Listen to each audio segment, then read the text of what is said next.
Hey, grade 8. So finally, we are starting chemistry. No more physics for this term. And our first lesson is going to be about atoms, elements, and the periodic table.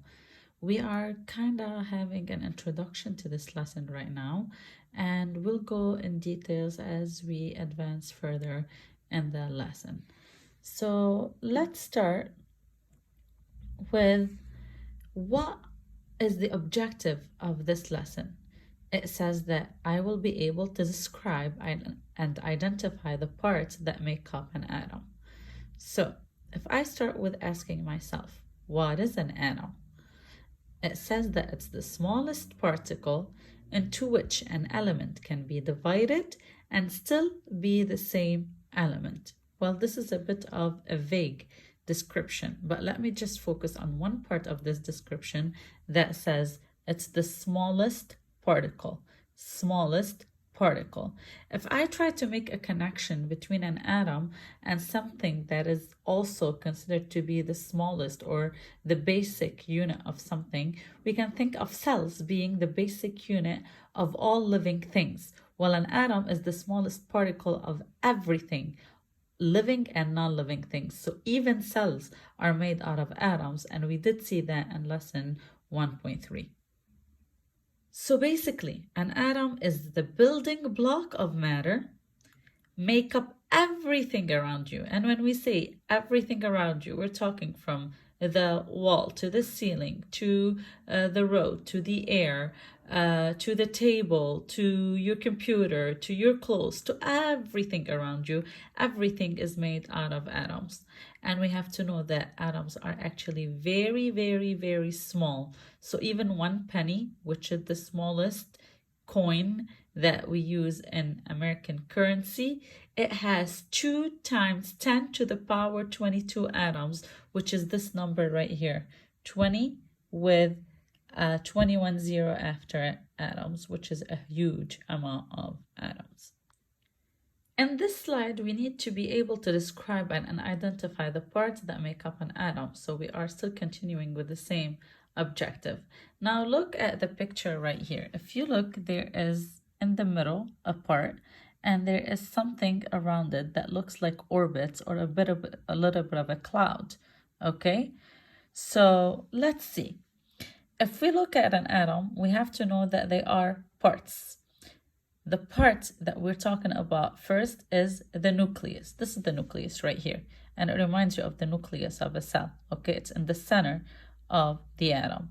Okay, it's small, dense, and it's in the center of the atom.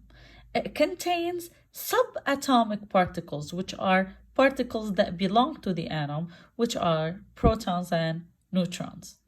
And then we have the electron cloud that surrounds the nucleus. It comes around the nucleus and it has the electrons. Now, let's go in details and understand exactly what a proton is, what an electron is, what a neutron is, and what are the properties of these subatomic particles. If we start with the proton that we had already established that it is inside the nucleus of the atoms, mostly what I need to know about it, that it has a positive charge. A proton has a positive charge, so it is a subatomic particle with a positive charge. Now, if we go into the neutron, it's also another subatomic particle, and it's also found in the nucleus right here. Okay, now the charge of a neutron is neutral. This is why the name is neutron, because it has no charge. And now the last subatomic particle we have talked about was the electron. It is available right here in the electron cloud around the nucleus. It has a negative charge, and it's actually orbiting in the cloud. When I say orbiting, means it moves in this cloud around the nucleus. And let's remind ourselves that it has a negative charge. So proton has a positive charge, neutron has no charge, and electron has a negative charge.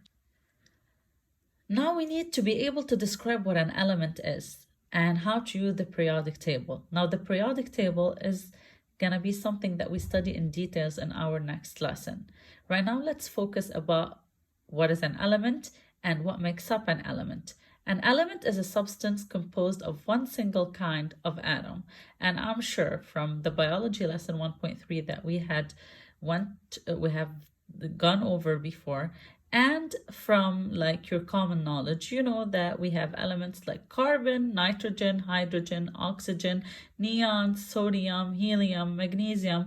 We have like more than 100 elements. All of these elements are technically composed of one single kind of atom. So each atom is representing an element. So here, for example, I have the element chlorine. I need to know that since it's an element, that means there is an atom that represents this element. Now, when we are working in chemistry, we need to represent this atom. First, we need to represent the name. So the name chlorine, instead of always using the full name, we give these elements or these atoms symbols. Usually, when we are giving the symbols, we stick to giving the first letter of the element. But since sometimes we have elements that start with the same letter, for example, I have the element carbon that starts with the letter C, and I have the element chlorine that starts with the letter C. So to distinguish between both, I gave C for carbon, and for chlorine, I used the letter L. Now let's remind ourselves. The first letter is always written in capital letter, but the second letter is always written in lowercase. Always, always. So carbon would be just a capital C. Chlorine would be a capital C followed by a lowercase L. Now each element is going to be distinguished by something called the atomic number and something called the mass number. This is the atomic number and this is the mass number.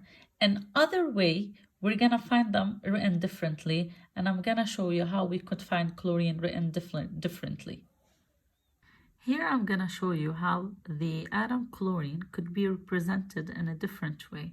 So you can see that the symbol is written as Cl as usual, but here to the bottom left, you're going to see the atomic number, which is 17, and to the top left, you're going to see the mass number, that is 35. So this is a different way you could see the representation, and this is the way that we are actually going to be using. Now you're gonna tell me you heard two new words. You heard something called atomic number and something called mass number. Let's see what these two mean. The atomic number is equal to the number of protons. So when I say that the atomic number is 17, I am automatically indicating that this atom includes 17 protons. And atoms are known to be neutral particles, which means if the protons that are positively charged are 17, in order to neutralize this positive charge, I need to have the same amount of negative charge. So for that reason, I need to have the same amount of electrons. So if chlorine has 17 protons, I know automatically that it has 17 electrons. So here, let's take a look again for chlorine. It says that chlorine on top right here is the element name. This number 17 is the atomic number, which indicates the number of protons, which automatically I know it indicates also the number of electrons because they are always equal since the atom is neutral. Then this bottom number right here is the atomic mass, which is the mass of the atom. And when I'm talking about the mass of the atom, I'm taking into consideration the subatomic particles that are inside the nucleus, which are what? Which are the protons and the neutrons. So technically the atomic mass represents the number of neutrons added to the number of protons. Remind yourself that the chemical symbol is always 1 to 2 letter abbreviation. The first is always capitalized and the second is always lowercase. This is a very important slide to tell us that the number of protons is always indicated by the atomic number. So since the atomic number is 17 for chlorine, I know I have 17 protons. For the electrons, it's always also equal to the atomic number since the atom is equal. So since I have 17 as an atomic number, it's 17 protons and 17 electrons. And to find the number of neutrons, all what I have to do is subtract the atomic mass from the atomic number. I will do 35 minus 17 and I will get 18. You're going to notice that usually we're not going to take decimal values for the atomic mass. We're going to always round it to just the closest value that is non-decimal. So for example, if I look at hydrogen right here, I want you to be able to know that H is the symbol, hydrogen is the name of the element, this is the atomic number, this is the atomic mass. Using this information, I need to be able to know that protons, I have one proton, the electrons are always equal to the protons, so they are also 1, and the neutrons are the atomic mass minus the atomic number, which will make it 1 minus 1, it's 0. So the hydrogen has absolutely no neutrons. Oxygen, for example, the element is oxygen. The symbol is the letter O, of course, in capital letter. This is my atomic number, this is my atomic mass. The atomic number will give me the number of protons and the number of electrons. So I have 8 protons and 8 electrons. The neutrons would be the subtraction between the atomic mass and the atomic number, which is technically 16 minus 8. It is 8 neutrons. Here I have the element iron. And you're going to tell me, oh, the element is iron, so why is the symbol Fe? Because some elements are given their symbol not according to their English name, but according to their Latin name. And iron in Latin is ferrum, okay? For that reason, the symbol is Fe. And the reason it's Fe is because we have fluorine that starts with the letter F. So for ferrum, we gave it one capital letter, which is F, with a lowercase e. 26 is the atomic number, and 55.84 is the atomic mass, which is technically 56. So for that reason, the atomic number being 26 means I have 26 protons and 26 electrons. And for the atomic mass, which is 56, I subtract from it the atomic number 56 minus 26. I get the neutrons to be 30. Let's do more practice with nitrogen. Nitrogen, symbol is N, atomic number is 7, atomic mass is 14, which means protons are 7, electrons are 7, neutrons are 14 minus 7, which is 7. One more example, we have gold, which also the symbol comes from the Latin name, which is aurum. Okay, that's why it's Au. The atomic number is 79. Atomic mass is like 197. If I want to find proton number, it's 79. Also, the electrons are 79. And neutrons, I gotta do 197 minus 79 to get the number of neutrons. So far, this is what we're going to be practicing as a first part of the lesson. Just to give you a quick tutorial how you actually find the atomic structure. This is the atom carbon, C612. It could be also written like this, which is C612. Just always remind yourself that the small number, whether it's on top or on the bottom, is the atomic number, which technically the atomic number indicates the number of protons and also the number of electrons, since the atom is neutral and protons and electrons are always in the same number. And the big number is the atomic mass. And when I actually subtract the atomic mass, or actually the atomic number from the atomic mass, so if I do atomic mass minus atomic number, I will always get how many neutrons do I have. So for example, for the carbon C612, since the atomic number is 6, so I know that I have 6 protons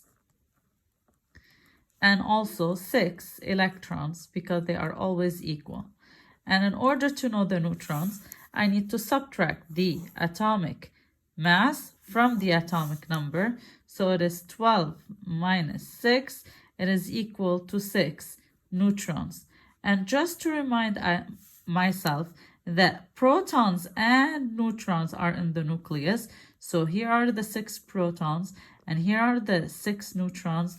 And I'm going to see the 6 electrons on the electron cloud around. Here I'm going to see the 6 electrons. Okay, those are 6 electrons.